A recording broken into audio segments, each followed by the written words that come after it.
musim-musim kenduri ni, caterer dan KJK Rewang, pastikan anda memilih bahan mentah yang berkualiti dan selamat untuk para jemputan nanti. Jadi, jikalau pilih ayam, pastikan isinya pejal dan anjat.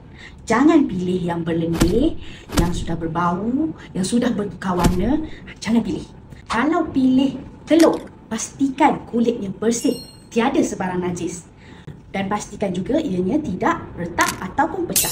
Kalau memilih barang makanan berasaskan tin, pastikan tinnya tidak berkarat, tidak kemik, tidak mengelembung dan pastikan tarikhnya belum lagi luput.